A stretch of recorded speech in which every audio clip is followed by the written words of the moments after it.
কথা পূর্বে আজকে এই মাহফিলে যিনি বিশেষ করে রব্বানী ভাইয়ের সঙ্গে গোলাম রব্বানী ভাইয়ের সঙ্গে যে বেশি যোগাযোগ করেছে এবং যার বিশেষ উদ্যোগে আজকের এই মাহফিল মোহাম্মদ আকরাম হোসেন তিনি কথা বলবেন।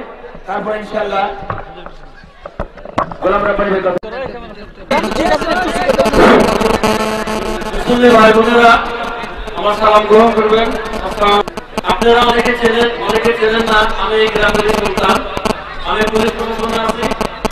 গত বছর আমি রমজান ভাইকে নিয়ে আসছিলাম, এবার রমজান ভাইকে নিয়ে আসছি।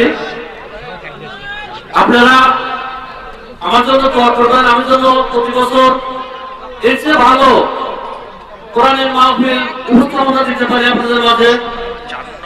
আমার এবং পরিবারের এবং বাবা মার জন্য, আত্মীয় স্বজনের জন্য দোয়া করবেন। আমি যেন আপনাদের জন্য প্রতি বছর এই সুব্যবস্থা করতে পারি। এই বলে আমার বক্তব্য শেষ করছি। আসসালামু আলাইকুম।